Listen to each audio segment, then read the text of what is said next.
Would they come up?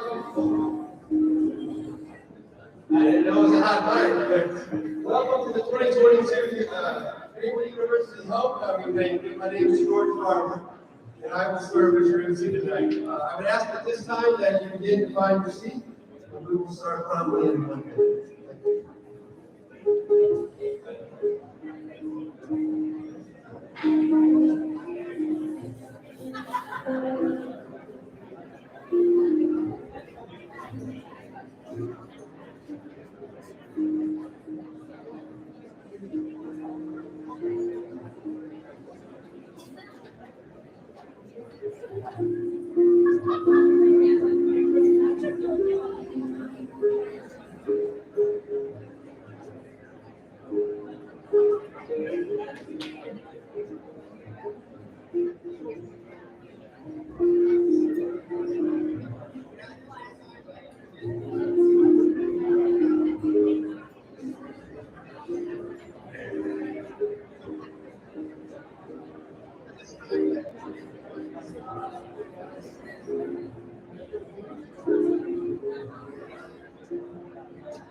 Once again, I would like to welcome you to the 2022 Homecoming Greenville University Banquet.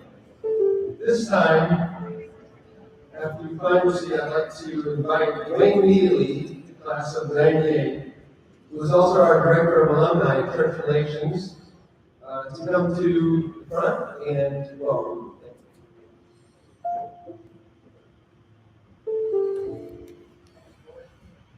My name is Dwayne Neely. I'm the Director of Alumni and Church Relations. This is a role that I've held since late 2019. It is so good to be here, to see so many faces.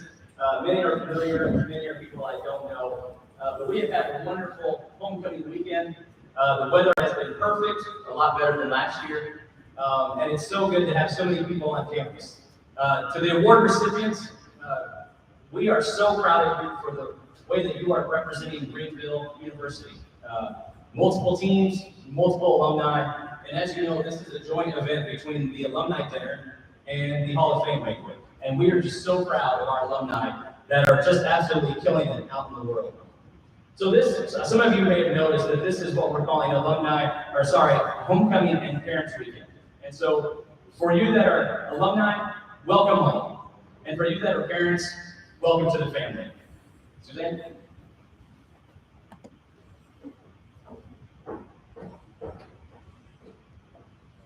Welcome to this very special banquet. It is exciting to see all of you here together in one room, celebrating the Athletic Hall of Fame and the Alumni Awards. And so many of you have contributed to Greenville University, and so we are thankful for your willingness to just come home, as Dwayne said. So it's not just homecoming festivities, but we really hope that you feel the presence of God here in this place as we continue to do the work of the Lord here at Greenville.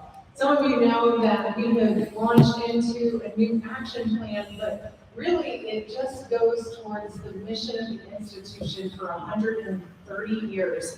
We have been empowering students for lives of Christ-like character and service.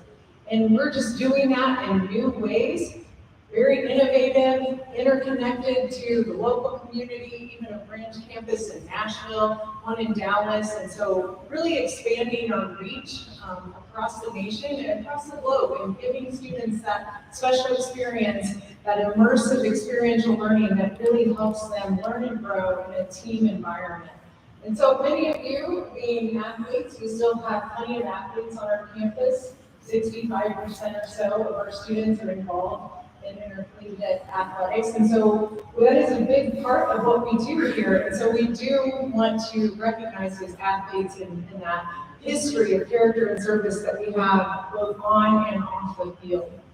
We have approximately 800, just a few over 800 students here on campus this year, and we have really noticed a spiritual revival on campus. I think that's important for you to know, that we have a Wednesday chapel experience now in H.J. Long Gym, and we pack the place every Wednesday with our students, faculty, and staff. We outgrew Whitlock Music Center, where most of you perhaps went to chapel. And so we had about 950 students, faculty, and staff the first Wednesday experience there at H.J. Long. We set up the stage late at night. My husband actually sets it up every Tuesday night and helps clear the chairs with a group of students, faculty, and staff. And we have on average about 650 students then continuously throughout the year at the Wednesday experience. Vespers is just alive and vibrant on Thursday nights. We have a service that the students lead, often with testimony and worship of student worship teams. And that service is amazing. I went just a couple weeks ago, stayed up to 11 o'clock because it starts at 9:30. And stayed and went to that service, and Whitlock was full, 350 students on average there, and it's just been amazing to see what the Lord is doing here in this place. Obviously, COVID was really tough, but we found that our enrollment grew actually through COVID. We are 9% up in enrollment when the national average is down 9%. And so we're really excited about that, really excited about our advancement campaign that we've really been bringing people from near and far, alumni who have really pitched in that campaign to exceed goals. We even do a special initiative to honor some of our Greenville greats in athletics out at the Strahl Complex in a really neat building that will include real restrooms instead of porta potties for those of you who are used to the softball teams, for instance, who can have more than just a porta potty. That was very important for female athletics especially, so we're glad to provide that along with concessions and stands and event space and a really exciting building that we're going to have there starting construction in December in a new dorm that we're constructing on College and First Street, a 248-bed residence hall, a nice union type space for food, and 2 nursing classrooms in partnership with St. John's College of Nursing. So a lot of neat things going on around campus and some construction projects as you drive around. We hope that you'll get engaged with us again next homecoming, that you'll come and see some of these new projects as they'll be close to completion at that time. So welcome, thank you for being here tonight, and we're going to kick it off here with our athletic director, Tom Ackerman, who is going to bless our food and have a prayer.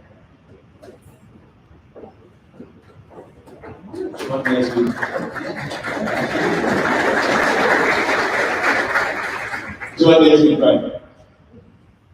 Dear God, we invite you into this space. We invite you to be with us this evening. We are just honored to be part of such an amazing university that allows us to honor you in all that we do. Continue to give us wisdom, continue to be flagship of all we do. Pray for our leadership, pray for our students, pray for everybody involved in what we do here. Tonight, as we honor some amazing alums, we want to remind you why we're here, what we're doing, and what this place is meant to all of us. Just thank you for that. Thank you for this space. Bless this food. Amen.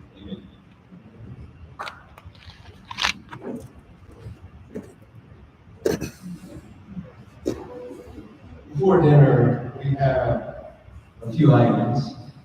The first one is the Order of the Orange and Black. Reading. The Order of the Orange and Black is the honor awarded to a student athlete representing the highest ideals of Greenville University. It is reserved for individuals who model Christian integrity, athletic and academic excellence, and student leadership, which reflect the spirit, significance, and tradition of Greenville University. The inductee is selected from the athletic teams from the previous 2 academic years. At this time, if you are a former Orange and Black winner, please stand and be recognized.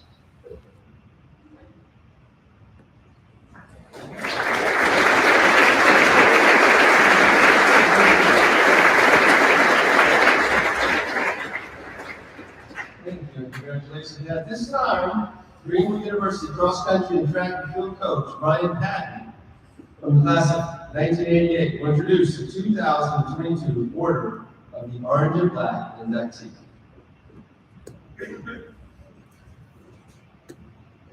I knew George was going to have those stand who won that award before, and I was not one of the winners, so I made sure I stood behind the screen so you couldn't see that. It's my privilege to introduce tonight's recipient, Dylan Goodyear. Normally at this time, I'm supposed to give a long list of records and achievements that he's accomplished over his time in Greenville, but I'd like to do something different tonight. You see, Dylan's dad died of a medical emergency when he was a little guy, about 5th grade. His sister came to Greenville and we recruited her, and then we got the little brother, and he was a good little brother. During his career at Greenville, COVID came, and that interrupted his senior year. Well, he was here last year, and some alumni got a hold of him and said, "Hold it, you still have eligibility? You need to finish that." And so Dylan set about a magical season where he ran not just for his family, for himself, for the Lord. We had several alums cheering him on along the way. We sent him to Drake Relays to try to run fast, and he did. 9:09, smashed the school record. We thought that would be fast enough to make it to the national meet.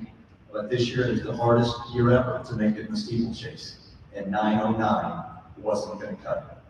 So for the last chance meet, 3 hours before the deadline, we kept watching he's 13th, he's 14th, he's 18th, and right before he took the line, he had dropped to 21st.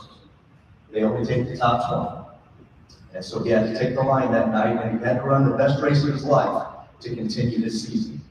And that night, he set another school record and advanced. He was ranked now 18th going into the national meet. 7 days later, he had to take the line in the first of 2 preliminary heats, of which the top 4 in each heat automatically made it to the finals. Remember, he's ranked 18th of 20. In that preliminary heat, he finished 4th and got an automatic bid to the finals. When the race was over, I went to find him, and I'm crying, and I'm trying to compose myself, thinking, okay, what am I going to do when I see Dylan? And Dylan came to find me, and Dylan was crying as he came to me. So we hugged, and then he bent over and he said these words: "I wish my dad was here to see me run." And I was without words. I patted him on the back and said, "I wish he was too." He went to be with his family for the next race. We didn't even have to watch it. He was already in. We didn't care what happened in the next race. So he went to his family and sat in the stands, and I went to be by myself for a couple minutes to compose myself and think if there was something better I could encourage him with. So when I went back to get him after that, we walked, and I said, "Hey, you said this about your dad," and I thought, and I don't know what he would say, but I know one thing. He would be crying his eyes out because of how proud he is of you. Less than 48 hours later, he had to take the line for one last time, the national championships. Throughout the race, it's a 7.5 lap race, the 3,000-meter steeplechase. With 6 laps into the race, he was still in 6th place, top 8 for All-American. With just under 2 laps to go, he clobbered a barrier, went down hard, got back up, put himself back into contention, and then in the end, kicked the guy, but 2 guys got past him, and he finished 9th at the Division III championships with another school record and personal best time. In the last 8 days of his career, with his back on the wall every time, he had a school record, a lifetime best each of those times. Dylan has been a lot of things: little brother, son, teammate, champion, record holder, national finalist. And this past year, he became a big brother to our 2 sons, and now a member of the Orange and Black. Please help me welcome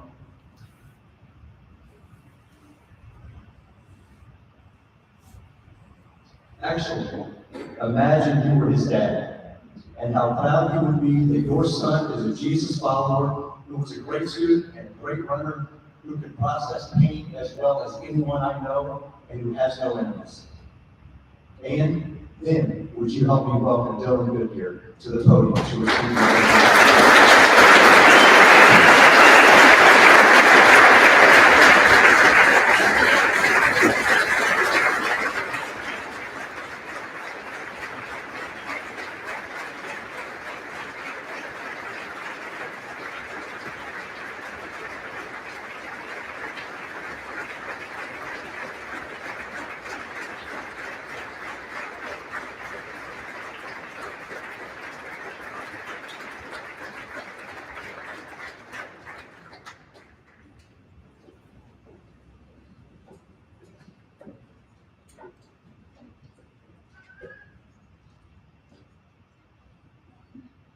Thank you, Coach B, for those kind words.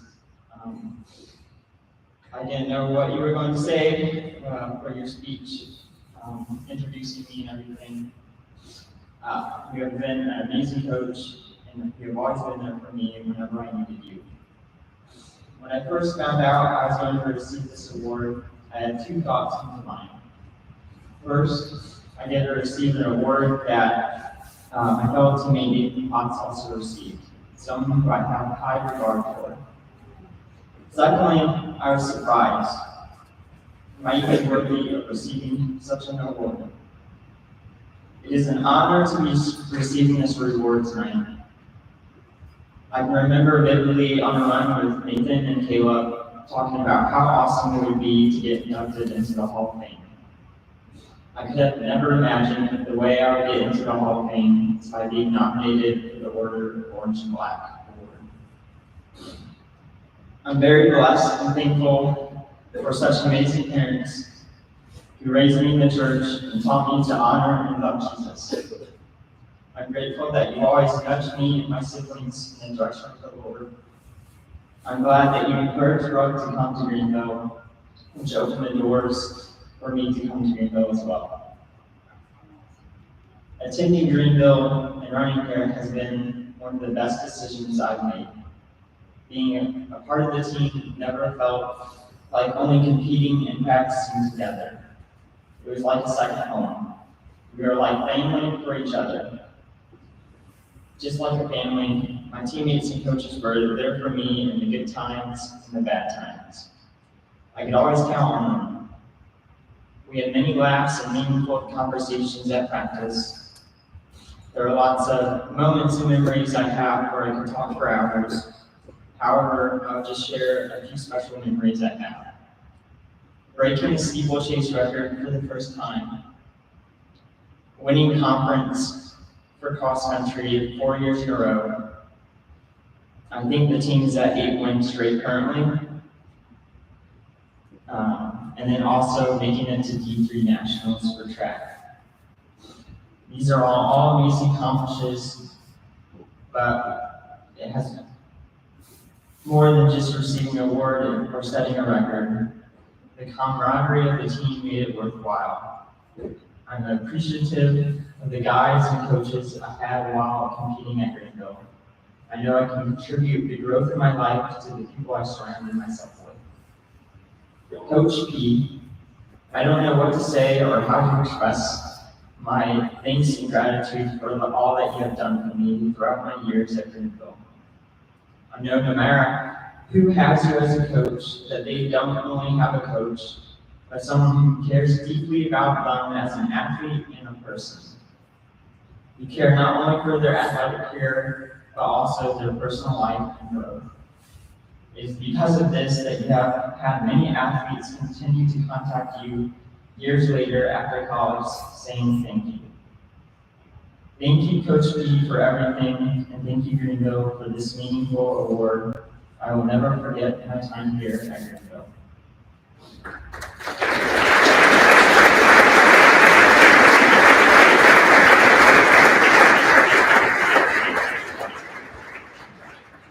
Congratulations, Dylan.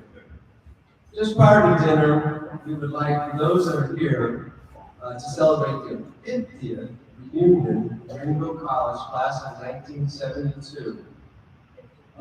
These men and women will be joining the Wilson T. Hogue Society. When your name is called by Dwayne Neely, our Director of Alumni Affairs, we would ask that you come forward, stand in front of the podium, wait there, receive the medallion from our President Davis, and then we're going to take a photograph. And if you are a former member of the Wilson T. Hogue Society, after this year's inductees take their picture, we'd ask when we're dismissing for dinner, you would also come forward and we can get a picture with everyone. At this time, we're going to call you. Bob Fairbanks, Joan Heath, Paul Heath, Daryl Johnson, Jerry Moyer, Annette Olson, Sam Rockmeyer, and Donna Sager.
Right, so we're going to go ahead and start dinner, but I want to say that anyone else is a Wilson T. Hogue Society member, you may come up for a picture with this group. Now, for the instructions on the meal, I simply ask that you remain seated until your table is dismissed.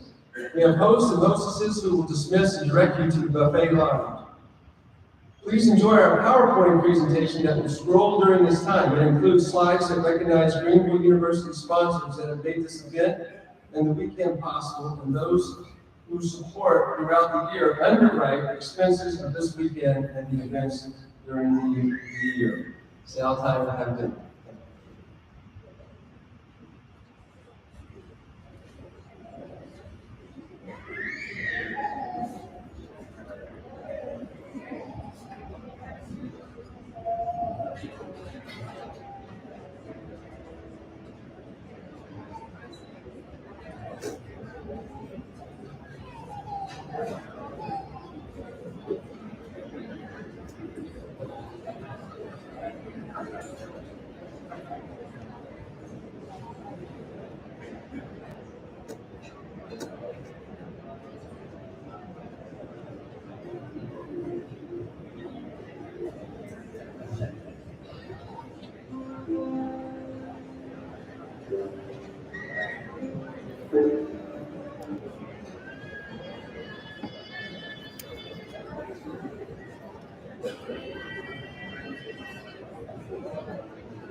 Gibbs comes out as a wide receiver to left again. And the man they're coming after.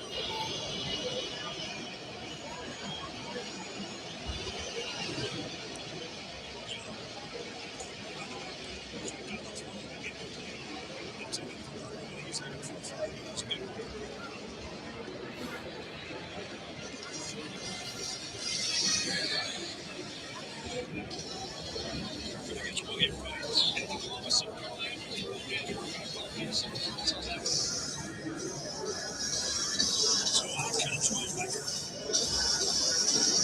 His career low was earlier this 22. That wasn't to win the game. This one with 21 seconds to go to give Alabama the lead from 50. Lockhart's kick. Pushed it to the right. No good.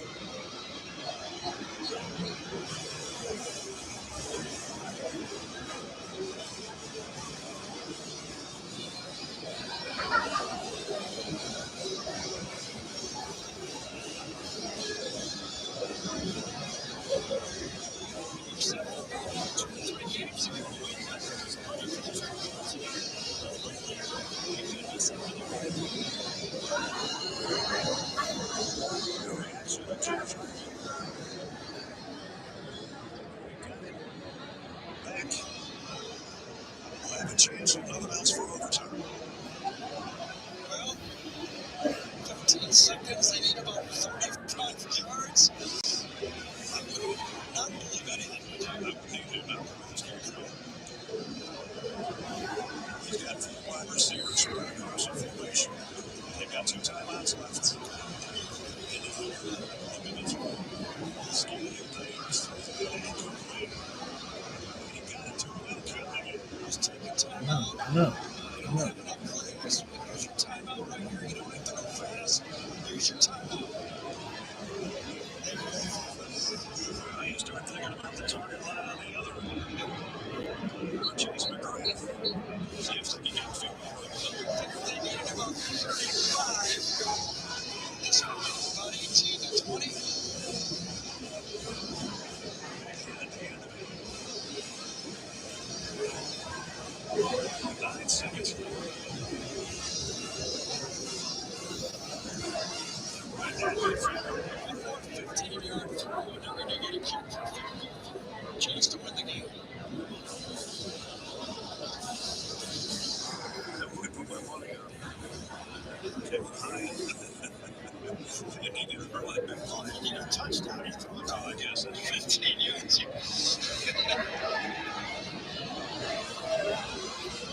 There's prayers in Knoxville being said in the stadium. 9 seconds. First down in the field. He can't take a sack. Double clutches. Throws. Time out. Roll the coin. Remember, the clock stops on the first down. So I think there was at least 1 second to go on the clock when he came down to the ground. 27-yard pickup.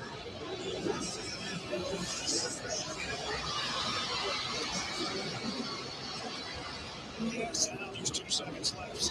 They're going to get it, and they also could call timeout and take their time and kick it. Roll the coin, the transfer from USC. And you hear the rules. The timeout taken by Josh Heupel. Remember, the clock would have stopped for the first time anyway. Josh Heupel signals for a timeout. Get your field goal team on. You're not cracking one. Chase McGrath. His long this year was 51 against Pittsburgh in that win. I'll tell you, he missed 1 extra point, and he was low on the last extra point. Right now, Alabama would like to have one Cody out there to finish this one off. Chase McGrath to try to win it. Nick Saban now taking timeout right here.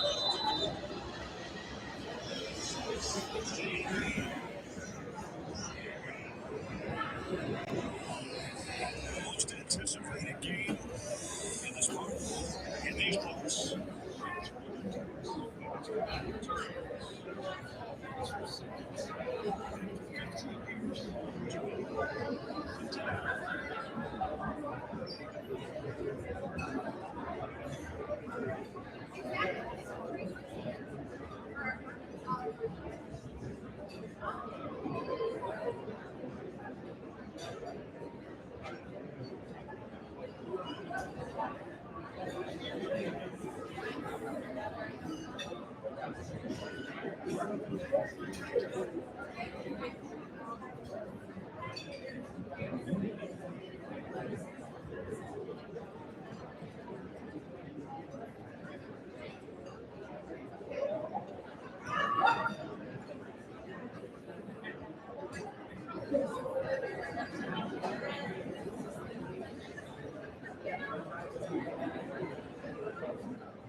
As I was standing in line, the gentleman across from me said, "Wait a second, aren't you the MC?" And I said, "I am." He said, "Aren't you also the basketball coach?" I said, "I am."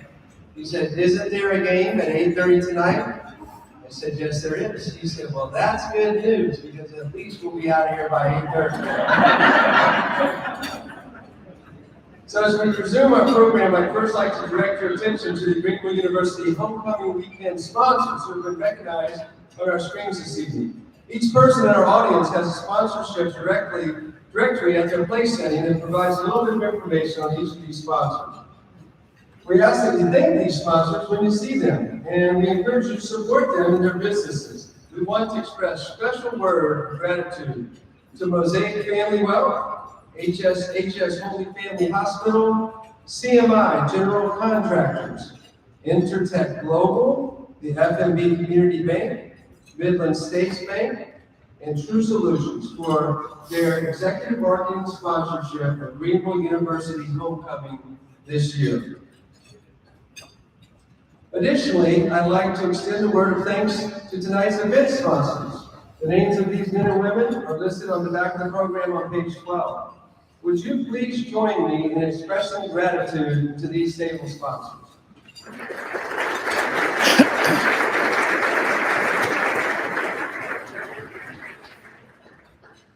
Tonight, we'd like to take a moment and recognize the 50th anniversary of Title IX. For those of you that are in sport, are possibly familiar with this, but it was a landmark legislation which afforded many people, especially women, equal opportunity and equal resources in sport. And we're getting closer, we're edging closer. This Title IX was the legislation that paved the way for the quality in education programs nationwide. I would ask now that you please direct your attention to the video screens for a presentation on Title IX. 2022 was the 50th anniversary of Title IX. The NCAA and its members, such as Greenville University, are celebrating this federal legislation signed in 1972 that prohibits gender discrimination in educational programs and activities receiving federal financial assistance.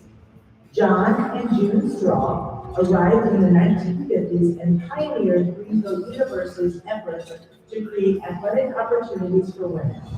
Under June Straw's leadership, Greenville created a women's basketball program in 1953 and gradually implemented programs such as field hockey, tennis, softball, and volleyball that were directed by coaches Phyllis Holmes and Lynn Simpson Adams. Eventually, Greenville added additional programs such as cross country, track and field, soccer, and gymnastics to provide more athletic opportunities for female students. Title IX was really important in my life because I was fortunate to be on the president that way. The first volleyball team, basketball team, track team at my high school, got to college and just walk on and played the team. I was about the third team in Carolina, and that did change my life. I believe that college athletics just provides an opportunity for leadership, both on and off the court or the field. And you get to exercise all the skills that are important. They call them EQ skills, right? Where the emotional intelligence, where you learn to work with a team, rely on others, admit your own failures or weaknesses, and lean into your strengths. Just all the things that it really takes to learn and work in the real world and in society. Women are undoubtedly incredibly powerful. They're capable, they're powerful, they're smart, and they just do so much. And I think that given the opportunity to compete and play sport has just really, really pushed the envelope and allowed them to just take those skills and just explode and just really given them the chance to show exactly what they can do. And it's been a unique avenue to really showcase what women are capable of. I just want the women that are currently playing, and particularly the gals that are playing at Greenville University, to really appreciate the opportunity they have, the travel they get to do, the quality of the coaches they have, the uniforms, the honor, the social media presence, just all the things that they have, because it wasn't that long ago that those opportunities weren't there. So grab those opportunities and go for them. Today, Greenville University is a campus filled with vibrance, energy, activity, and enthusiasm, which is no doubt tied to a continued response to a nationwide effort for equality in its educational programs.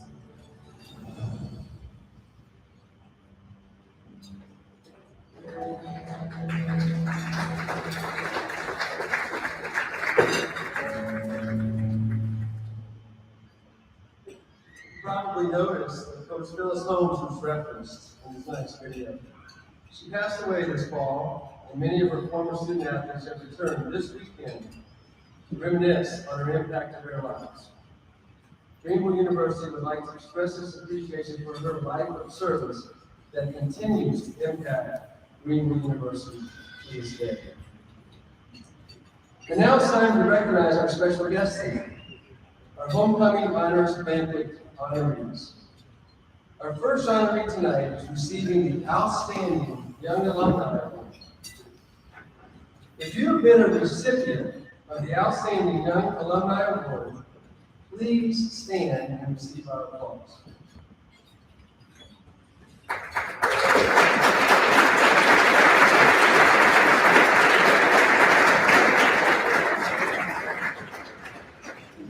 I would ask now that you please direct your attention to the video screens for a presentation on Katie Rathke-Ryan, class of 2005, who becomes the 44th recipient of this award.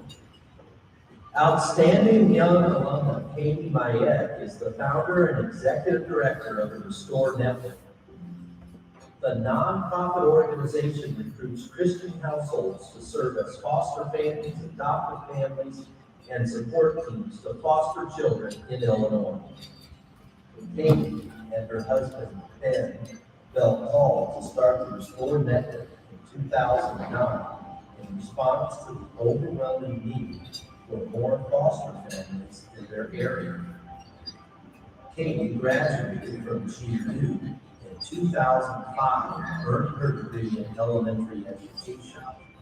She believes God prepared her for her current work long before she married Ben and before she even thought of having children. While on mission trips to underprivileged areas of the world as a teenager, Katie recalls being filled with a burden for children in need. It happened again when Katie met traumatized children during her first student teaching assignment through GU. Katie and her husband began fostering when the Restore Network started as a ministry in their church. It now operates in 6 counties in southern Illinois and works with the Illinois Department of Children and Family Services to place foster children in homes.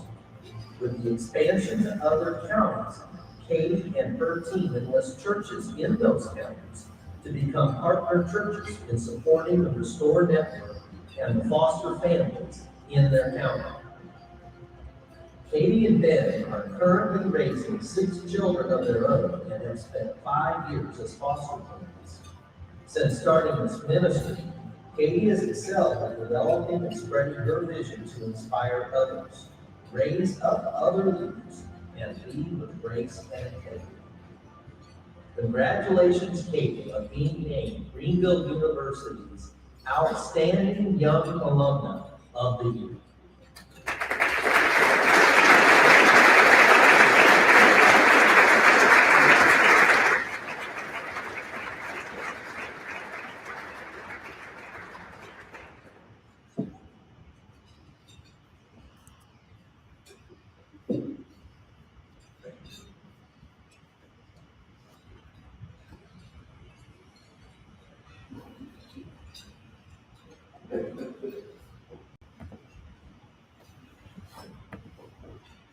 Good evening. I really thought I was going to be a teacher. Ever since I was little, that's what I've always told you that I was going to do when I grew up. I dressed up as a teacher on career day at elementary school and started teaching Sunday school class when I was in junior high. And so when I arrived at Greenville University in 2001, I started my degree for elementary education and prepared for a career of hanging out with 5-year-olds. Turns out, God had different plans.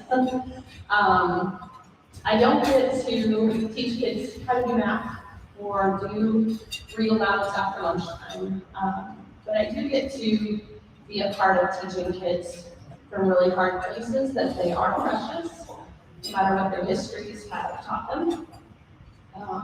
And it's been a really, really beautiful ride. So thank you, Greenville University, for this honor. My husband and I met here 3 weeks into my freshman year. I believe it was his second freshman year. He took the scenic route through college. we made it, we got out of here. When we started getting serious and we were meeting, I told him that I wanted to have 5 kids because I wanted to, be honest. I felt like that was something I should share. And he told me he wanted to have 1. And so we compromised at 6. Isaiah is 15, Ellie and James are 13, Evan is 11, Emma is 10, and last year at the age of 39, we found out that I was pregnant with my sweet baby Luke. We were shocked, and the doctors started throwing out really disrespectful phrases like geriatric pregnancy, and writing elderly on my medical chart. And so I'm really grateful to Greenville for this honor and for calling me young, because I needed that. Thank you.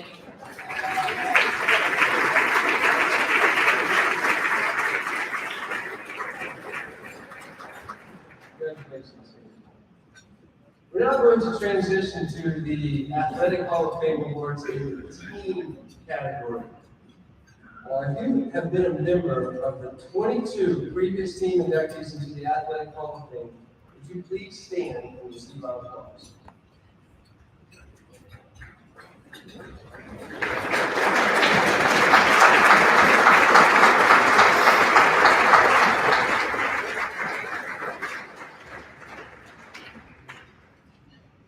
The 23rd and the 24th teams to be inducted into the Greenville University Athletic Hall of Fame are the 1995 and 1996 softball teams.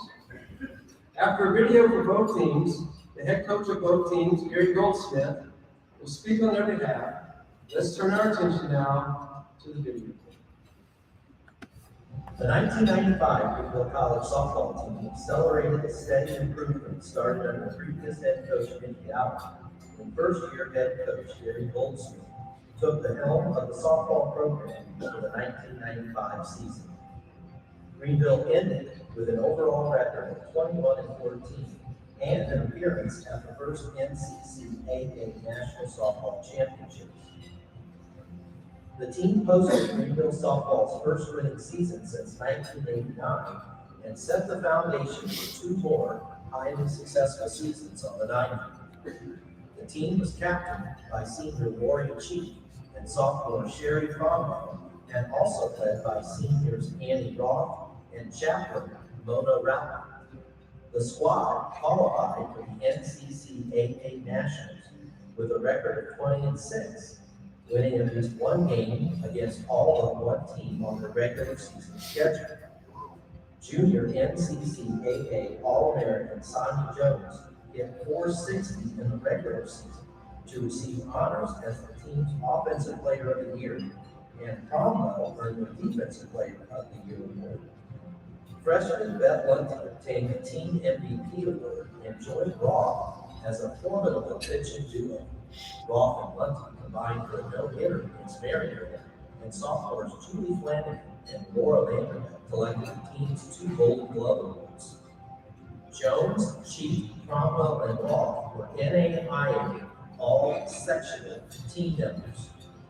7 members of the team, Jones, Cromwell, Lundy, Cheek, Roth, freshman Heather Rapid, and junior Katie Rapid, picked up NCCAA All-District honors.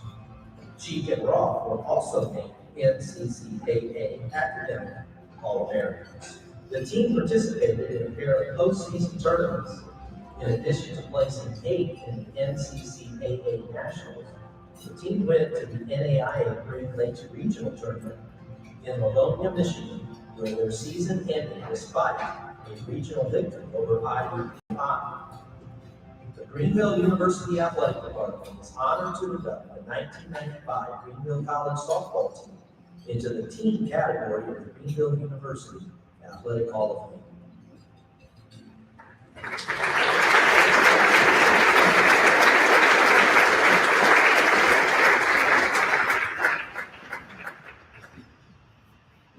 The 1996 Greenville College softball team continued the successful play started in the 1995 season when they posted an overall record of 27-12 while returning to the NCCAA National Championships for the second straight season. Head coach Gary Goldsmith's second team competed in the NCAA Division III SLIAC Conference for the first time and placed second with a conference mark of 10-2.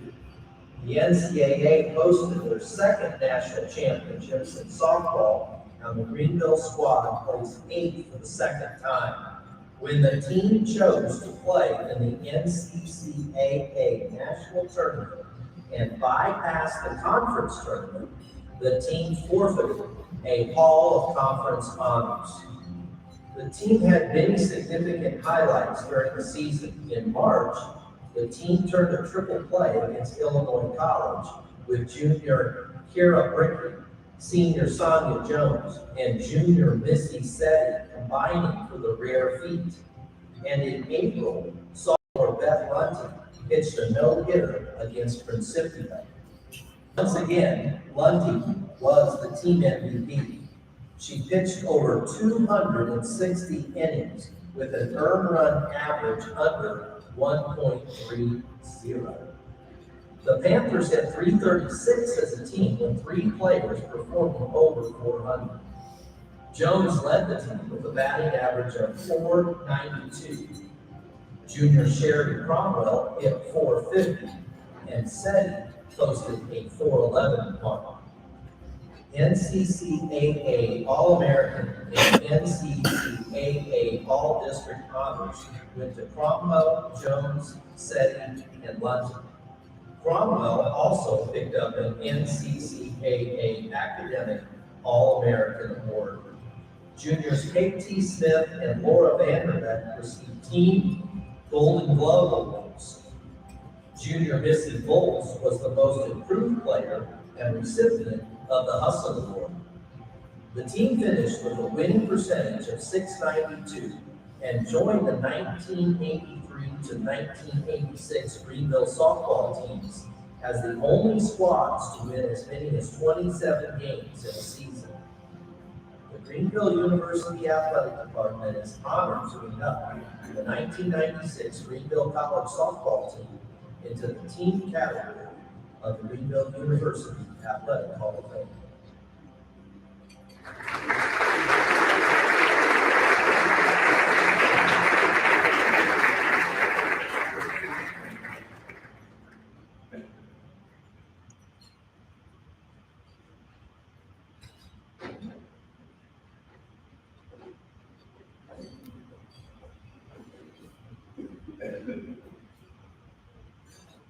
They say surround yourself with good people and you'll get good results. And that was one, I stand up here like a proud parent with what the ladies were able to accomplish in those 2 years. And I know I'm a little bit off script, but DJ told me I had 30 minutes that I could spend telling stories about the team. So I was asked to say a few words about those ladies, and I'm very proud to stand up here and be able to share about our time together. As you can see by the pictures, we had a lot of fun. They were a lot of characters. And after our first practice together, I was like, what did I get myself into? I'm supposed to say something inspirational to the current athletes. Your stories, you're building a great one. Take advantage of those opportunities to share with your teammates, to get involved in the communities, and these small things. It's the little things that matter. And if you do the little things right, everything else will take care of itself. The women on those teams took care of each other.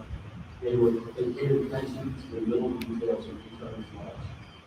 And it didn't matter what we did on the field. They supported each other in everything they did. And that's they see success. Do the local communities, be involved in their lives, and build tremendous relationships that will last for years. And that's what Greenville University is about. And if you haven't gotten that yet, about it being a family and being involved in each other's lives, that's the important thing about your athletic experience here at Greenville University. The ladies made a big difference in my life. Again, all the fun that we had, all the stories that were told later tonight, they'll all come back to us. You know, the times when we were driving down the Florida on spring break, and you would stop the van in the middle of the highway to jump out and pick plants and flowers for some project that had to be done when we got back to spring break. Those are the little things that they did, they always run for how can we help. The ladies were also very willing to accept me as their coach. I mean, they had two other coaches before me. The seniors on that team, they had gone through 2 coaching changes. I was the third one. I was an unexpected change. Mickey Allen, another wonderful guy, ran off and got married. They got stuck with me. But they taught me an awful lot of things about life and about being willing to accept me as their coach and the style of coaching that I brought to the table. They were willing to do the practices, the 6 a.m. in the pool, doing the speed workouts, everything that I brought with me from my baseball experience. And I think that showed in the ability of the ladies, and you saw it in their season averages. They were willing to learn, and they never stopped trying. And they worked their butts off, and that's what the result was. A very solid 2 years. It was tremendous to see them grow and what they accomplished. I'm proud to be part of that, and I'm thrilled that they're still in my life and we stay in contact. And that's what you develop here as current athletes. Don't miss out on an opportunity to get the seniors, get freshmen, the transfers, take them under your wing, show them the ropes. You'll have a lot of fun together. And in 25 years, we'll be back here honoring you. Thank you.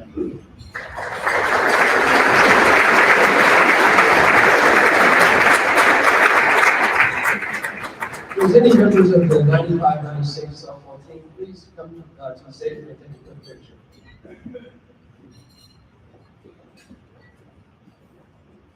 While they're making their way to the stage, I want to say this. If you all are used to coming to the alumni banquet and you're saying to yourself, there's a lot of attention being paid to athletics tonight.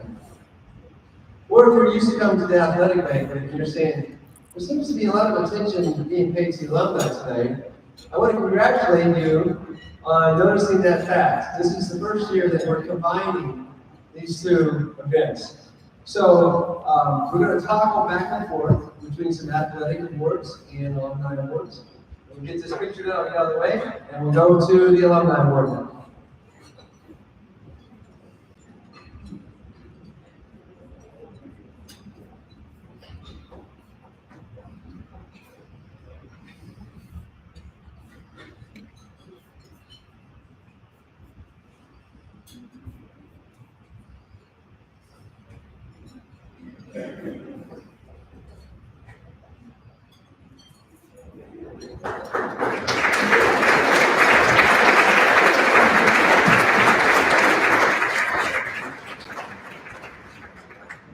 Again, congratulations. Now we're going to go back to the alumni. It's the recognition of the Dr. Jean A. Camp Loyalty Award. If there are any former winners of the Loyalty Award in attendance tonight, please stand for our applause.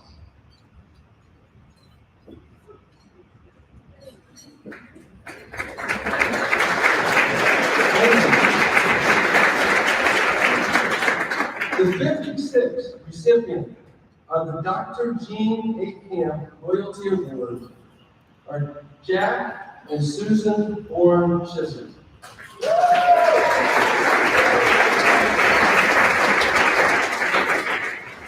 Jack is a graduate of the class of 1969, and Susan graduated in 1968. Please direct your attention to the video screens. Greenville University is pleased to name Jack and Susan Chisholm as the recipients of the Dr. Gene A. Camp Loyalty Award. Jack graduated in 1969 and Susan graduated in 1968 when Greenville University was known as Greenville College. They can still show you the spot on campus near the Dallas Annex where Jack proposed to Susan. In 1983, Jack and Susan returned to Greenville. Jack taught in the business management program and was a key part of building the department. He enjoyed helping students see that business can be God's calling on their lives as a way to serve others. As an adjunct English instructor, Susan has served GU students in various ways through the years, guiding them to be better writers and communicators and lifelong learners. Susan and Jack portray not only loyalty to GU, but to GU's values. Both display character and service by putting others first on campus and in the greater community by serving wherever help is needed. Jack has volunteered as scorekeeper at sporting events, interviewed students for GU's McAllister Scholars Program, served on the City Planning Commission, served with the local chapter of Fellowship of Christian Athletes, and much more. Susan has served at her church by managing bookkeeping and helping in the nursery. For years, she has also volunteered to proofread and copy edit GU's alumni magazine, The Record. Her generous gift of time and unique talent are a blessing to everyone involved. As local alumni, Jack and Susan often help out at GU events. They are loyal Panther fans and generous GU financial supporters, including support for the Briner School of Business and funding scholarships for students. Congratulations, Jack and Susan Chisholm, for being this year's recipients of the Dr. Gene A. Camp Loyalty Award, and thank you for your outstanding loyalty to GU.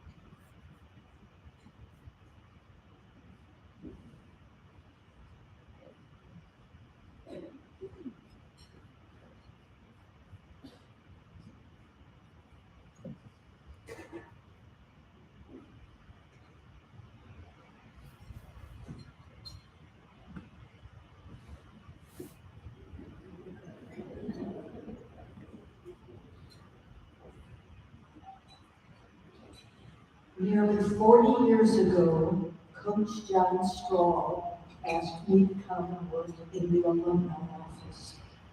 For the next 11 years, I got to work beside him, Ish Smith, Edith Simcoe, Watson Tidball, and Howard Kroger. We also worked with Al Gaffner, who was president of the alumni board, and interestingly, Tina Watson was one of our student workers. She's never escaped. We worked harder and for less money during those 11 years than any job I've ever had, and it was wonderful. We brought alumni together from all over the country and did lots of meetings like this. One of the best parts was meeting with the alumni board to pick recipients of the awards. We'd select people, we'd write scripts, we'd prepare videos, we created plaques.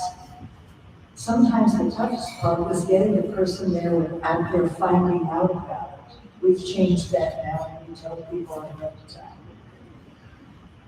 As I worked with the board all those years, on things like the awards, I was always in awe of what neat alums we had. It never occurred to me that someday my name will be on that list along with them. 'Tis an honor that I dreamed not of. Thank you.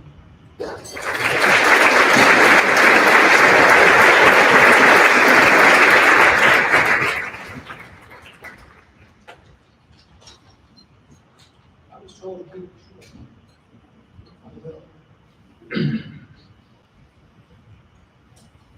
Why I am a loyal GCG. The answer is gratitude, great gratitude. I am grateful for things I learned, pushed to see as a faculty member. I'm grateful for people I learned from, most of whom are passed on now. So I've listed a few names, Dr. Mack, Jim Reinhardt, Don Jordan. And then I thought of a couple who are still alive, Stan Rogers and James Jensen. I'm so grateful for them.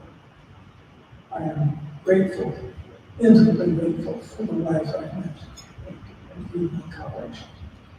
I am grateful for the fun career of teaching in the business department. My gratitude for that has grown during the course of the evening as I looked at the programs, all the names on it of former students of mine. I looked at those pictures of the softball teams and saw pictures of former students of mine, plus their coach, the former student of mine. And that fills me with gratitude. I'm so grateful for the accomplishments of many of my former students. I'm grateful for the people I got to work with. Mary Saylor is here, I believe. I'm grateful for him, and for Ron Sheriff, and Nancy Blankenship, for Jean Bell. I'm grateful for the education that my colleagues gave to my children. And in one word, capturing how I always thought of Greenville College, I'm grateful for the music here. This is an incredibly musical place. And I didn't realize that until I graduated and lived somewhere else for a while. It was a new place outside. It was that music. I am grateful for the glory that Greenville College, Greenville University has always given to God. Thank you.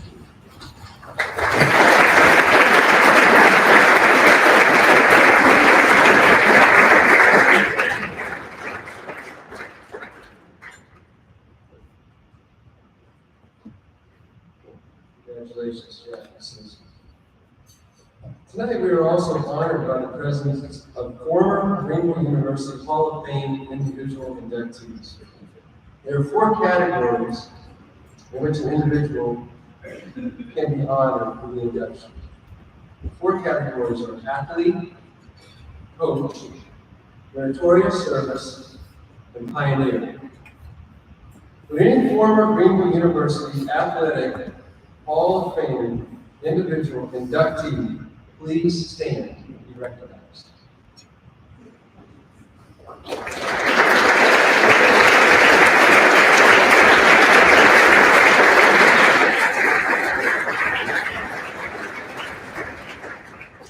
And now to our individual athletes Hall of Fame award inductees. The 57th athlete to be inducted into the GU Athletic Hall of Fame is Jeff Below, class of 2000. Let's turn our attention now to the video game. Jeff Below, a native of Orland Park, Illinois, and a son of Doug and Lois Below, enrolled at Greenville College in the fall of 1996. His father, Doug, had been a baseball player at Greenville and urged his son to consider downstate Greenville. Doug's suggestion paid off, and Jeff joined Ryan Patton's 1996 cross-country team. Jeff immediately proved that he would be a key runner for the team, with a first-team SLIAC all-conference performance as a freshman. In 1999, as a senior, Jeff qualified for the NCAA Division III National Championships and recorded a 52nd place finish in a field of 212 runners at the National Championships. He was also the SLIAC Runner of the Year and SLIAC Champion. As impressive as his cross-country career was, his track and field accomplishments also drew attention. He set or helped establish school records in the indoor 3,000, 5,000, distance medley, and the outdoor 5,000 and 10,000. Jeff used an extra season of eligibility to compete in 2001 while also serving as an assistant coach.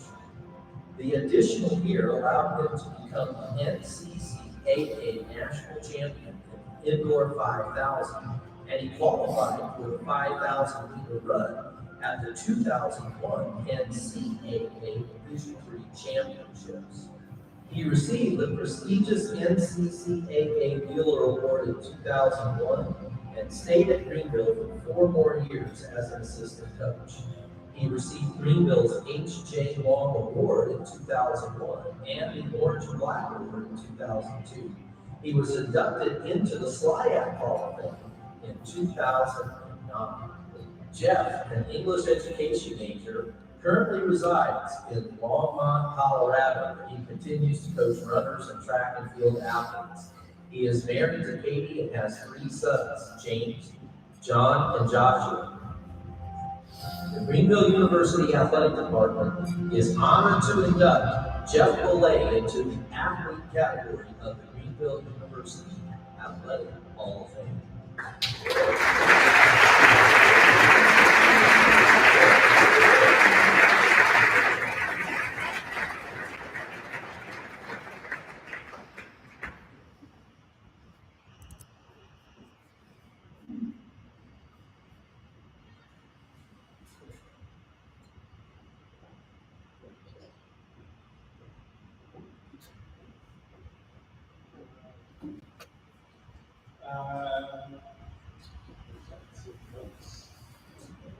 First, congrats to all the other honorees. It's an honor to be here together tonight.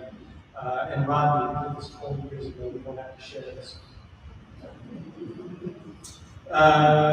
Thank you to the Hall of Fame committee for selecting me to receive this honor. Also to the athletic department and the college for hosting. And for BJ Schneck for all the work that you do on pulling this off on the side of things. I'd like to thank the family. I love Katie, his sons James, John, and Joshua for putting up with me on a daily basis.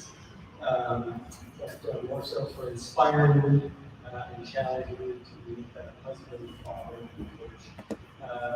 There's consistent lessons that I learn every day. I always, I'm a little slow sometimes on the uptake, so thank you for the consistent opportunities. I'd like to thank my mom and dad for their unbelievable support of me during this retirement.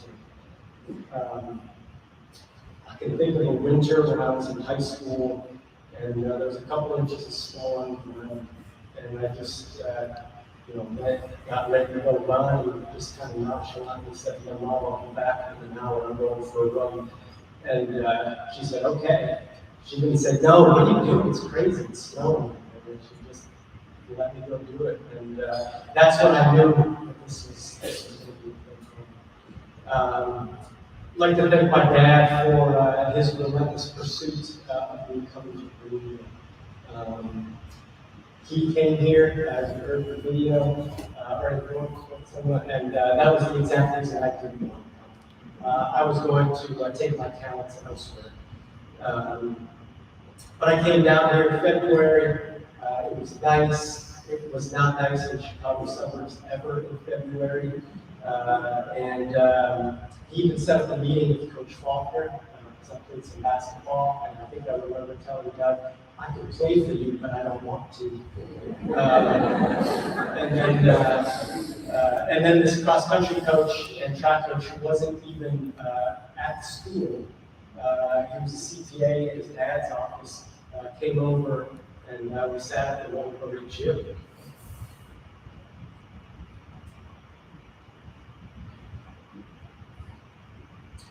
And that's when I said, I'm coming with you.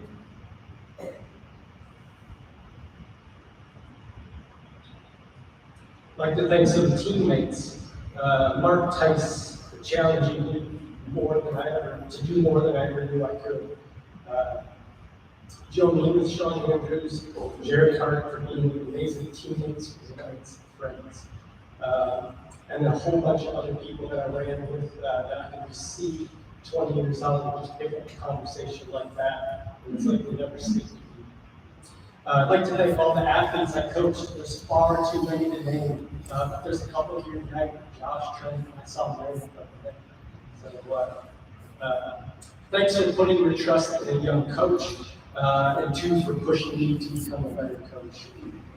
I got some coaches I want to thank. Coach Struck and Coach Carey, my high school coaches at Carl Sandburg High School, for instilling a joy of running, which is not normal for most people. So thank you, Coaches Struck and Carey. And here at Greenville, Bob Johnson and Dr. J, as I never called him Dr. Johnson, 100% Dr. J, and Tom Broomfield, assistant track coaches. You could not help but run fast when you heard those guys change. And Coach Pete, we had a good 9-year run. And we learned some things. We learned where motors go on boats. Thanks to Captain Cuss, we learned a little bit about interpersonal relationships amongst the team. And we learned how to keep an office clean. And you keep your office clean if you're a head coach by not putting your junk in the assistant coach's office. And that is how you keep the office clean. And for as solid as those 9 years were, Coach Pete, we had a very good 17.5 years since.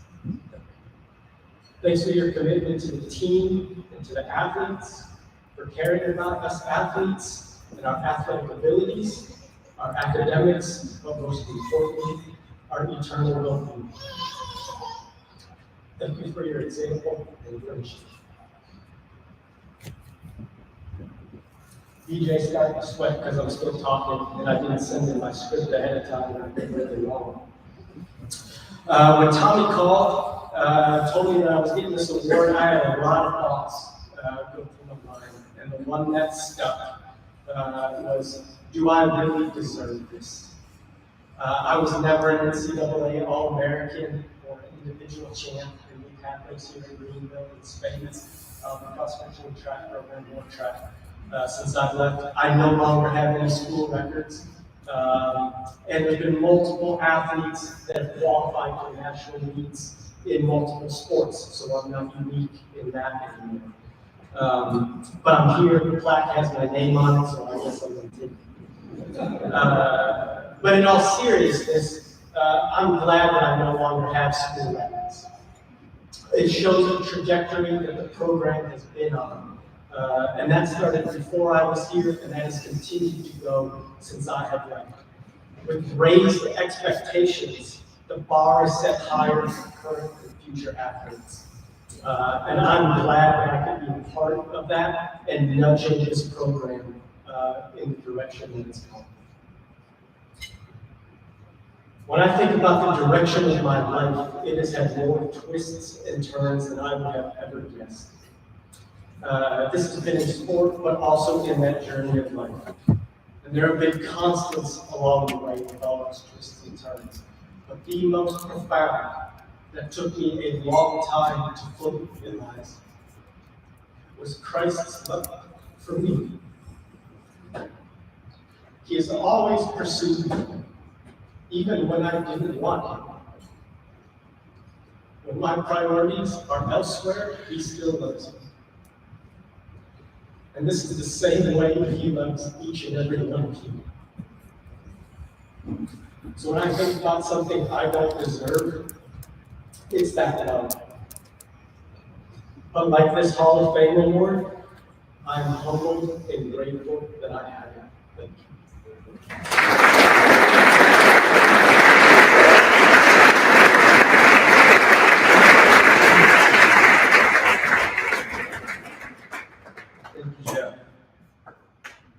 The 58th athlete to be inducted into the GU Athletic Hall of Fame is Rodney Below from the class of 2001. Let's watch the video presentation. Rodney Below, the son of Jerry and Nancy Below, entered Greenville College in the fall of 1997 after a distinguished prep soccer career in McPherson, Kansas. Rodney followed in his father's footsteps as a Greenville student and joined his brother Michael on the men's soccer team coached by Tom Stonebreaker. In Stonebreaker's final season as head coach, Rodney, a freshman on the squad, helped lead the team to a record of 13-7-2 and an appearance in the NCCAA regional tournament. In year 2, Richard Houston took over the soccer program as its head coach, and the team won the 1998 SLIAC regular season championship with an undefeated conference record of 6-0-1. In year 3, the Panthers placed second to Webster in the SLIAC standings and completed the season 12-9 with yet another NCCAA regional appearance. After Rodney's senior season with new head coach Brian Reinhardt and assistant coach Brian McMahon, he was chosen as Greenville's H.J. Long Award winner as the top senior male student athlete. He graduated with a bachelor's degree in social studies education in 2001. Rodney ended his Greenville athletic career as a 4-time SLIAC first-team all-conference selection in men's soccer. His career on the Greenville pitch resulted in records in career, single season, and single match assists. Malone was awarded the Orange and Black Award in 2002. Today, Rodney resides in St. Louis with his wife Gina and 3 children, Will, Ava, and Alexandria, where he is an educator at Live for Life Academy. The Greenville University Athletic Department is honored to induct Rodney Below into the athlete category of the Greenville University Athletic Hall of Fame.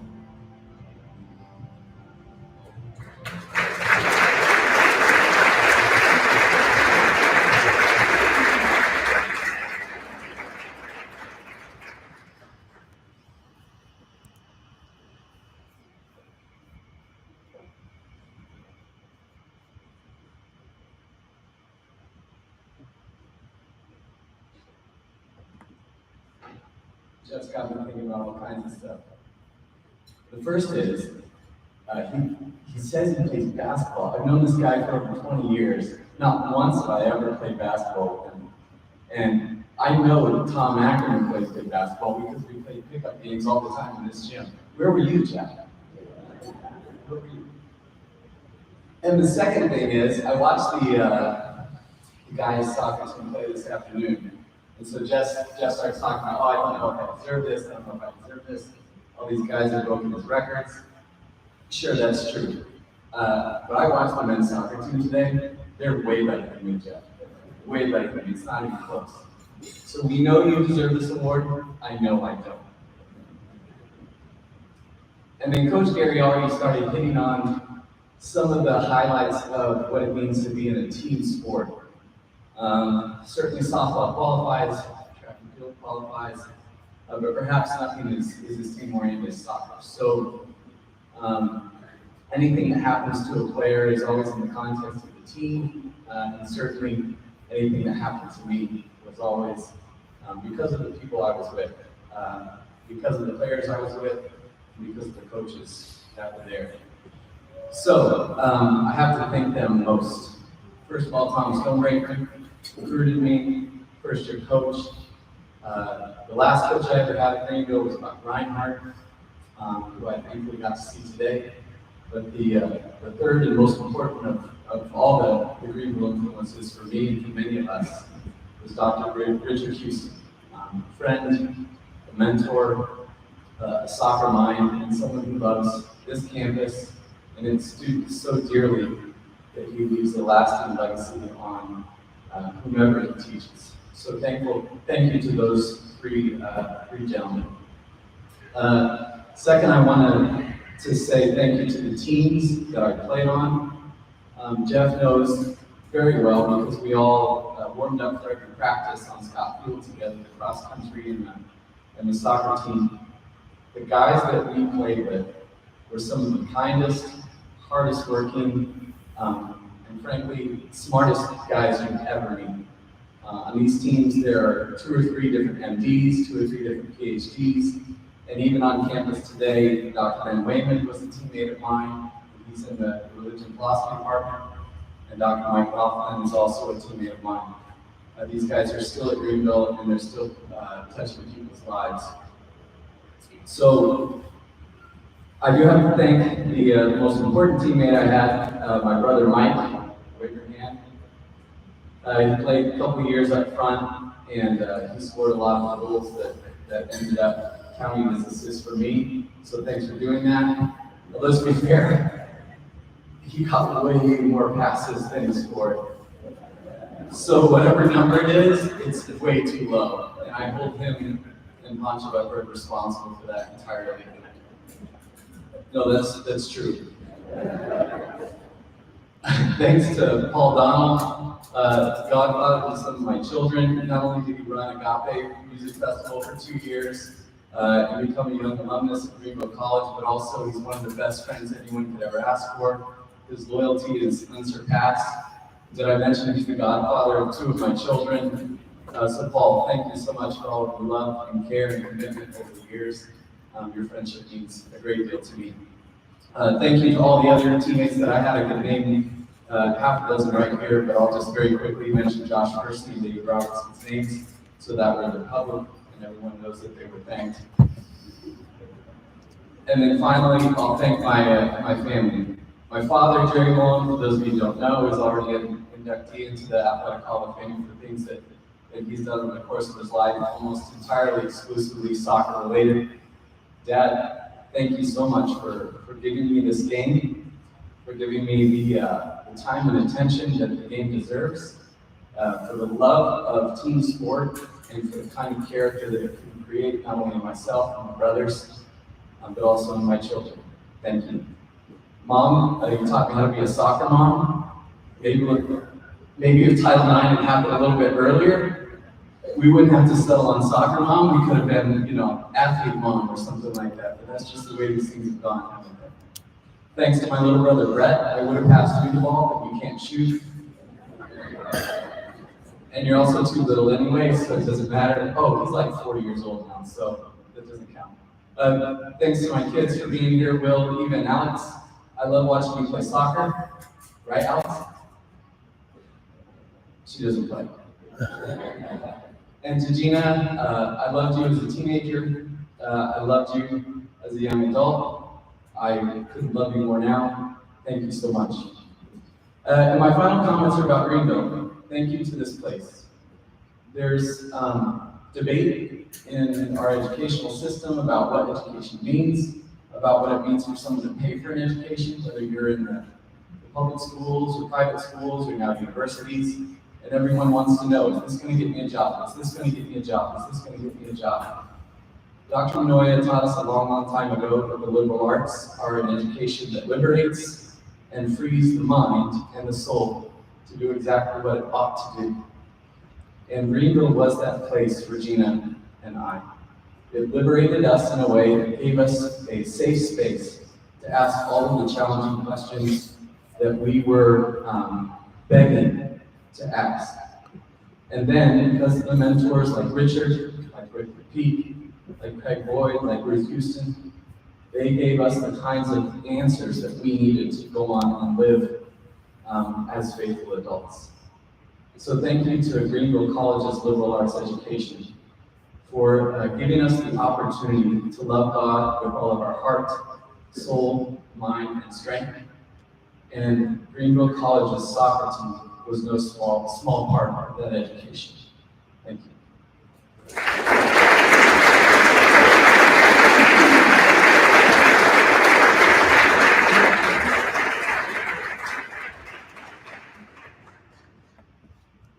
Thank you, Rodney. Our final athlete to be honored tonight, and 59th athlete to join the GU Athletic Hall of Fame, is Stefan Neese from the class of 2010. Please direct your attention to the video. Stephen Neese, a hard-hitting and highly successful corner infielder at Greenville High School, enrolled at Greenville College in the fall of 2006 after producing a stellar high school career that saw him finish as the IHSA's career leader in runs batted in for Coach Todd Hutchinson's Greenville Comets. The son of Brad and Marlene Neese and a fifth-generation Greenville student, Stephen set his sights on destroying Panther baseball records, and he did so over 4 seasons in the Panther uniform. Head coach Lynn Carlson saw Neese as a talent who could immediately step on the field and fill an important role in the Panther lineup. Little did he know that he had a player that would become a once-in-a-generation talent for his program. For 4 years, Stephen was a SLIAC first-team first baseman, slugging his way to a .402 career batting average with a SLIAC record 51 home runs and 212 RBIs. The SLIAC Player of the Year as a freshman and fifth-year senior, Neese also collected the SLIAC Newcomer of the Year in 2006. After his record-shattering 2010 season, Neese was an NCAA Division III first-team All-American as he led the NCAA in slugging percentage, on-base percentage, and walks per game. He ended the season with an astonishing .487 batting average, 19 home runs, and 67 RBIs. He graduated in 2010 with a bachelor's degree in sociology, receiving the H.J. Long Award in the process. He currently serves the city of Greenville as police chief. Today, Stephen resides in Greenville with his wife Megan and 3 children, Harper, Colin, and Ayla. The Greenville University Athletic Department is honored to induct Stephen Neese into the category of the Greenville University Athletic Hall of Fame.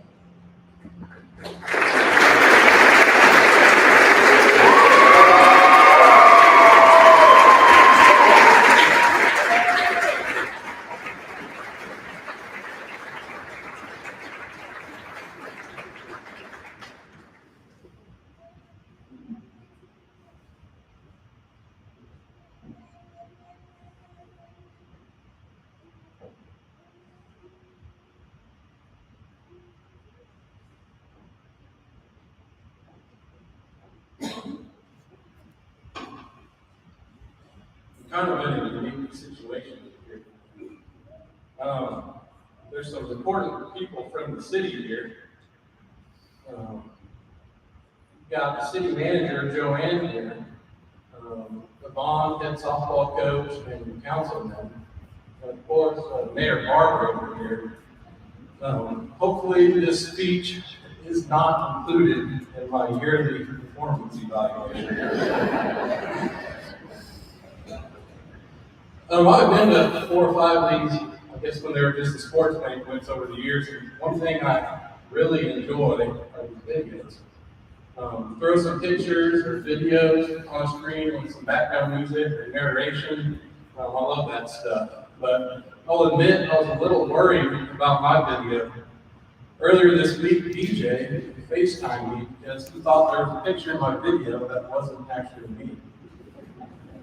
He showed me the picture, and I could see the resemblance. But the only problem was the guy was hitting right-handed. I quickly identified the hitter as Wes Satizia from Neoga online. I didn't take any offense to this confusion, because Wes was a buff guy, and he could hit the ball super hard as well. I think the only way I would have been upset is if the picture BJ showed me was of Andy Rinker. I should never be confused with Rinker. Aside from the baseball talent, I am way better looking than him. Rink, I hope you're watching this down in Mississippi. But I'm super excited to be here tonight. Congratulations to all the other honorees. It's awesome to get to share this night with all of you. It's also special for me to be able to share this moment with all the people in this room. There are so many people here tonight that have supported me, not only during my baseball career, but through life. So many of you have invested in me, have encouraged me. My family is here, friends, former teammates, parents of former teammates, coaches, teachers, professors, pastors, co-workers. I'll save time by not naming everyone, but to all of you, I just want to say thank you. Three of my best friends and former high school teammates are here tonight, and I am going to single them out. Cole Walker, who is also my brother-in-law, had one of the best arms, pitched our way to the state tournament in junior high. Ross Millman, one of the best all-around athletes I've ever played with, and Cale Johnson, the hardest worker I've ever met to this day. All three of them ended up playing college baseball at Goodyear University, and Cale was being drafted by the St. Louis Cardinals. I owe a lot of my success to these three guys. I've been friends with them almost my entire life. Growing up with them, I was never as athletic as they were. I was always heavier set, much slower than them. I have a lot of second place trophies sitting on a shelf at my parents' house because one of these three guys took home in first place. I'm talking tennis, soccer, basketball, baseball, everything. But I was always chasing these guys, always trying to find something I could be better at than them. When I was 10 or 11 years old, I started hitting home runs over the fence in Little League. I realized that this was my chance. I was bigger and stronger than them, and it didn't matter if they were faster than me. If I hit home runs, I could just jog over the fence.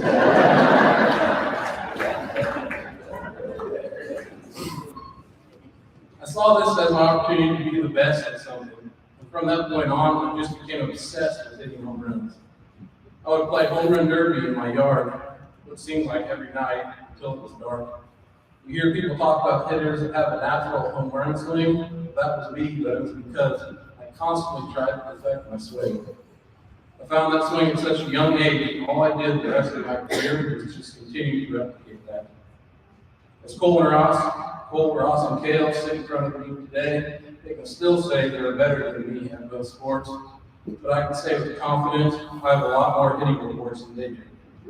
But seriously, guys, thanks for always motivating me. Even though I've received a lot of awards playing baseball, I rarely think about the home runs or big hits I had playing. Most of my teammates will tell you that they'll actually have to remind me about most of them.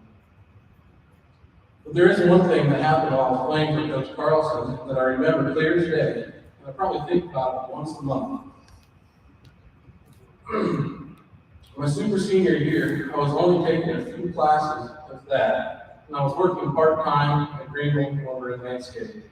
Coach, I don't know if you remember this at all, but there was a home JV game, and I didn't go to it.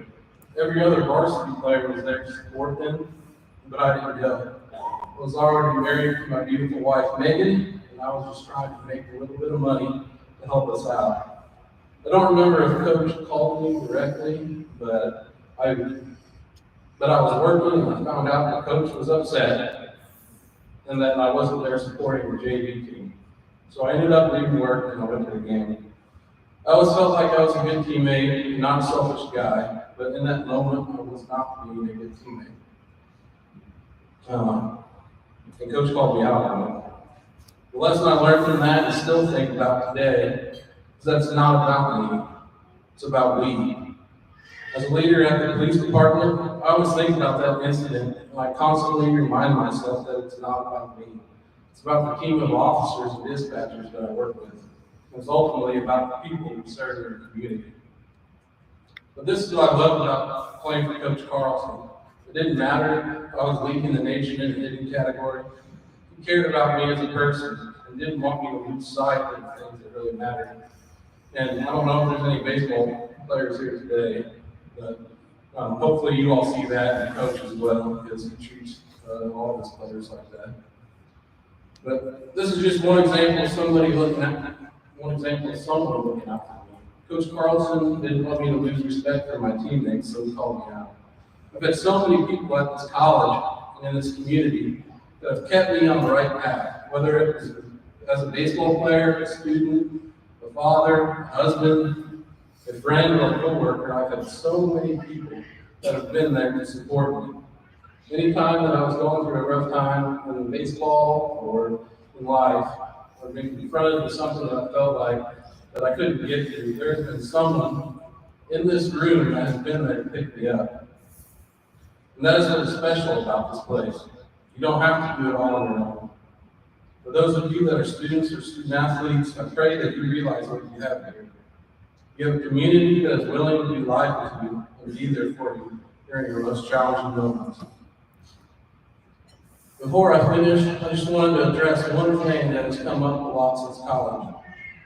People who meet my wife Megan for the first time will often ask how I was able to get a girl that was so attractive. My first thought is, wow, can't I get a little credit? But I usually just laugh it off and just say I'm a lucky guy. But the truth is, I actually know how I was able to pull it off. Listen carefully, because this is very important. The reason I was able to pull it off is because chicks dig the long ball.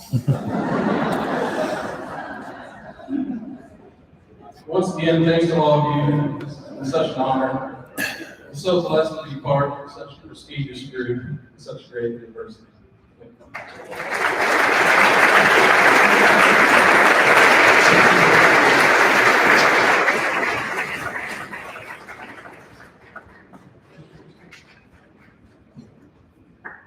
Thank you, Stephen. And with all the speeches, that was outstanding. And on behalf of the city of Greenville, I want to say, as Chief of Police, you are also outstanding. Thank you.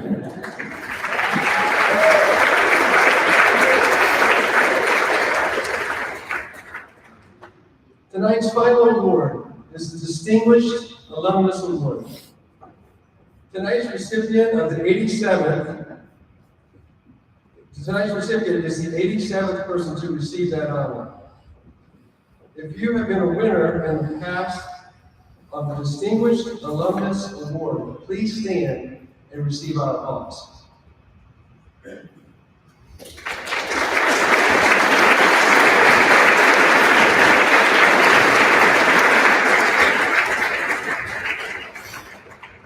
This year's 87th winner to receive the Distinguished Alumnus Award is Greg Rhodes.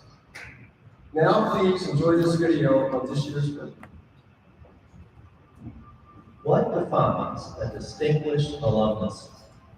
Someone who exemplifies character and service, notable accomplishments and recognition, loyal to Greenville University, demonstrates a continuing love for learning and a commitment to their church, community, and family. Distinguished alumnus Greg Rhodes checks all of those boxes. Greg is a longtime youth pastor, church leader, and mentor to countless young people in the Greenville area. Greg graduated from Greenville College in 1980 with degrees in education and mathematics. During his sophomore year at GU, Greg was asked to lead the young teen ministry in church, and as they say, the rest is history.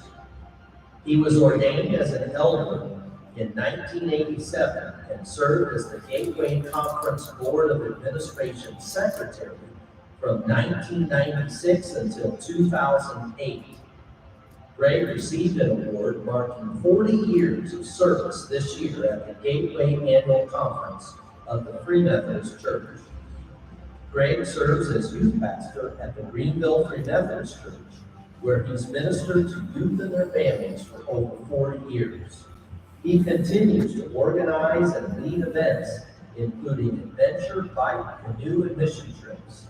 He uses those experiences in God's creation to impact and teach teenagers and their families about God, faith, and Christian character.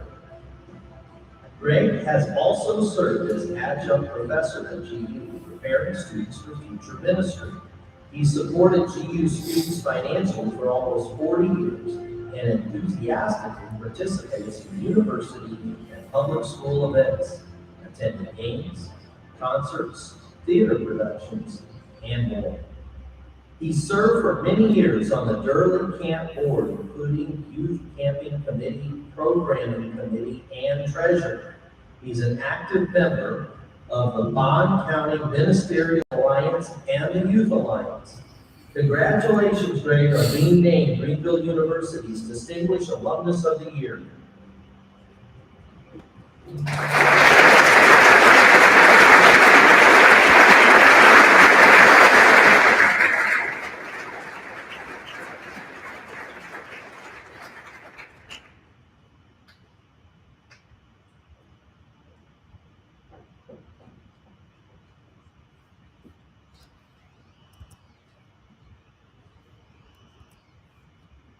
A few months ago, I received a suspicious email, supposedly from President Davis, talking about this award. I immediately contacted Suzanne and told her that her database had been hacked, and every alumnus had been told that they were the distinguished alumnus.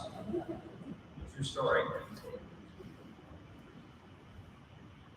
I guess my life has always been intertwined with this institution. My parents attended here, as did 6 of their 7 children.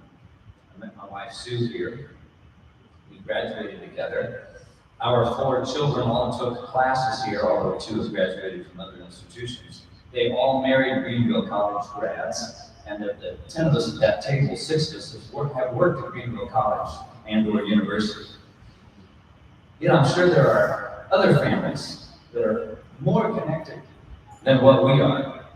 I was quite surprised at being nominated as a distinguished alumnus. The alumnus part I get, I did indeed graduate in 1980, but the distinguished part I'm still trying to figure out. I guess maybe it's a distinction to remain a youth pastor one's entire career, and perhaps also remaining in the same place that long. Maybe that's a distinction.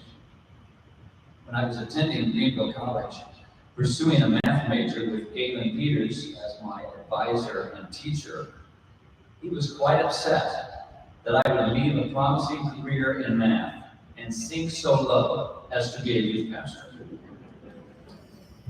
But after having all of his children and some of his grandchildren in my youth group, Galen has assured me, but only in the last year or 2, that he has forgiven me.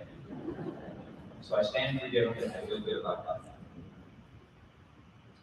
People have asked me the secret of my longevity in a career that is usually shorter and a tenure in one place that is certainly always shorter. There are 2 keys to being a lifelong youth pastor. Be immature, check. And make sure your senior pastor knows that you do not want his or her job. Double check. In all seriousness, I would like to thank my family for being here this evening. For my children growing up, there's a certain price to be paid when you are under the microscope of an entire congregation and community as a pastor's kid. They endured, and I am grateful for their love and now for their adult friendship. And my thanks to their 4 spouses, who are the best I ever could have hoped for. Kelsey, and Matt, and Mikey, and Beth. Thank you. I thank the Lord for bringing you into my life and into our family.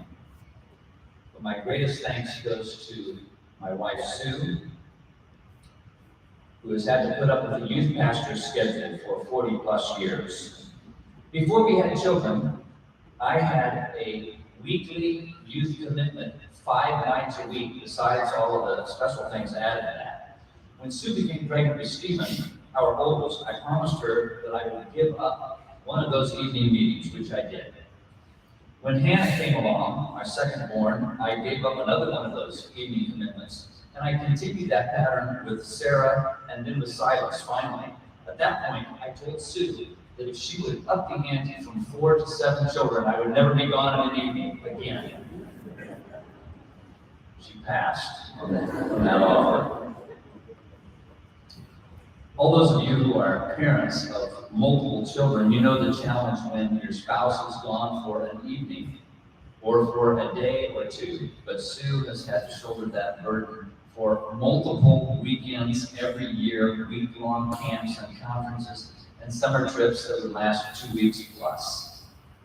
Without her as my partner, I could never have continued as a youth pastor, and I wouldn't be receiving this award tonight. Our family is blessed. We have been blessed by this community of faith. I thank the Lord for the opportunity to live here and live within walking distance of my alma mater, and to have interacted with so many wonderful people, some of whom are here tonight and many of whom are at home with the Lord. The Lord has been good to us. The lines have fallen to us in pleasant places, and we are grateful. My thanks again to President Davis and all those who are responsible for this wonderful evening, and for my alma mater, Greenville College, Greenville University, and thanks to all of you who have come here tonight. As George Whaley finally got figured out, it's a wonderful life.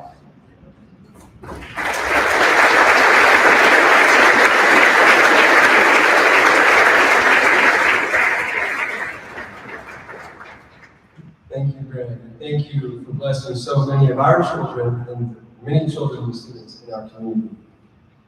At this time, Scott Giffen, 1999 graduate and Chief Philanthropy Officer at Greenville University, would like to speak to you about how you can become part of the exciting future plans of the university. He will close our time with prayer. Following Scott's benediction, Kent Grover, class of 1976, will lead us in our alma mater. Kent has a unique history of serving as a head men's basketball coach, alumni director, athletic director, and much like his predecessor, John Straw, had many jobs on campus. The words of the alma mater on the inside back cover of the program. Scott.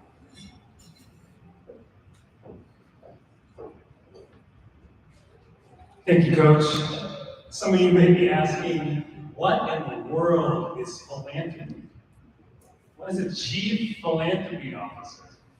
Well, I'm here to tell you the etymology of the word philanthropy actually means in Greek, love people. Love people. And that is what we are called to do by God. To love the Lord your God with all your heart, mind, soul, and strength, and to love your neighbor as yourself. And with that, the best way that we can love people is to give. So not only are we called to love, we are called to give. And that is why I do the work that I do.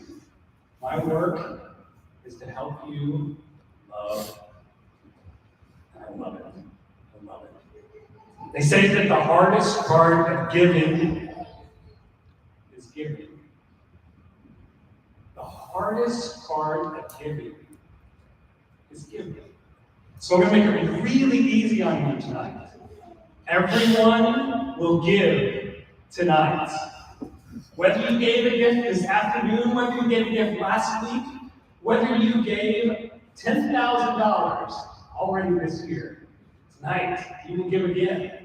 We thank you so much for your generosity. We thank you for all that you've done, but you are not escaping tonight. You may be 10 years old tonight. You better hope your mom brought cash. I'm taking the pressure off. I'm making it easy. Tonight, give. Give. What is there to give to you? So much at Greenville University. First, we can love our students that are here.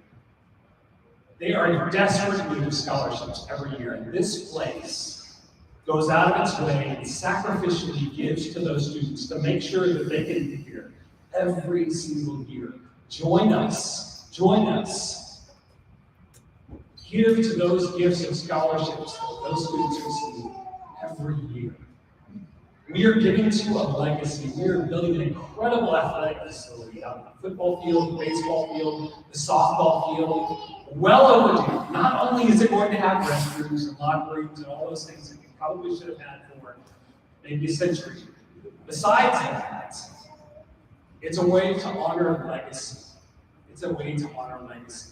The people that have gone before us, Ish Smith, those that are still with us, but we still want to honor, Coach Alton, Rich Stevens, all these incredible people that have come before us, that gave so much to us.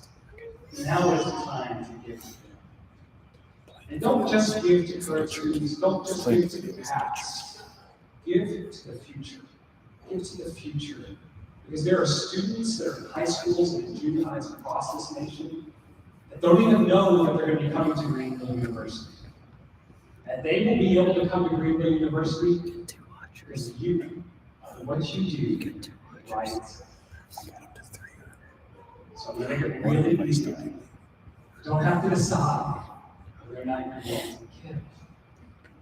We'll give. Give together. Now, there's a couple ways that you can do that. There are pledge forms on each of your tables. You can write a number in there. If there's not enough space for the zeros that you want to add, come talk to me. Find me, text me. My number is 314-749-4516. You can actually text me if you want. But there's also an envelope on the table. If you'd like to make a gift, you put that in there. If it's a cash gift, let us know who you are. Put a check in there, or put a note in there. Tell us to call you. We'd love for every single person to give tonight. We thank you so much for being here. You cannot look at the testimonies and see the products of what this place has produced and not see what God is doing here. So tonight, give with all your heart. Give as you've been given. We love because we are first loved. Thank you so much for coming this evening. Let's pray. Gracious God, you gave to us your Son. You gave us hope. You gave us a future. You erase our past. You give us new life. God, you give us love. You love us unconditionally. Lord, help us to give. Help us to give out of that love, out of what we've been given. Thank you for Greenville University and all that she does. She is your servant. In Christ's holy name we pray. Amen. All right, let's stand as we sing and get the programs, get the rehearsals, each member. So on your program, since we left the college and went to the university on the second chorus, that third line, Greenville for God's shining glory. We had to change that. So you coming back? Okay? We're going to keep it moving, chorus after every verse. All right?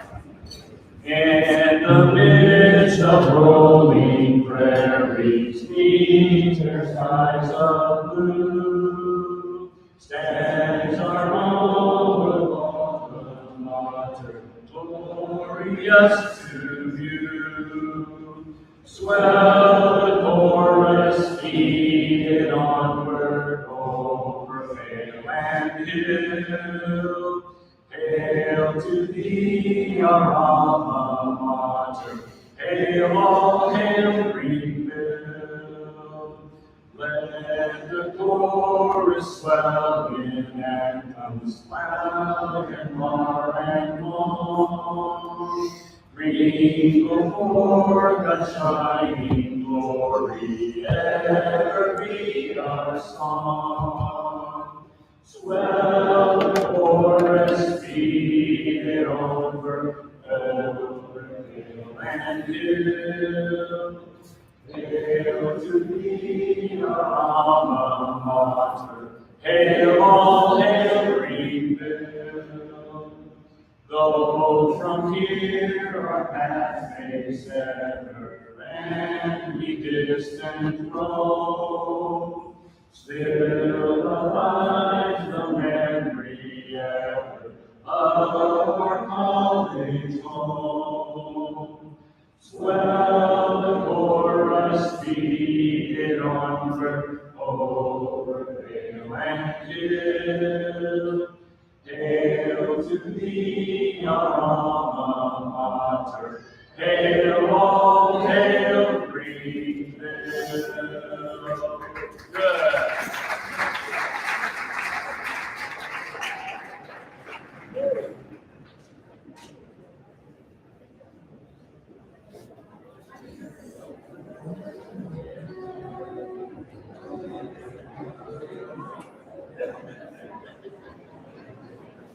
Good.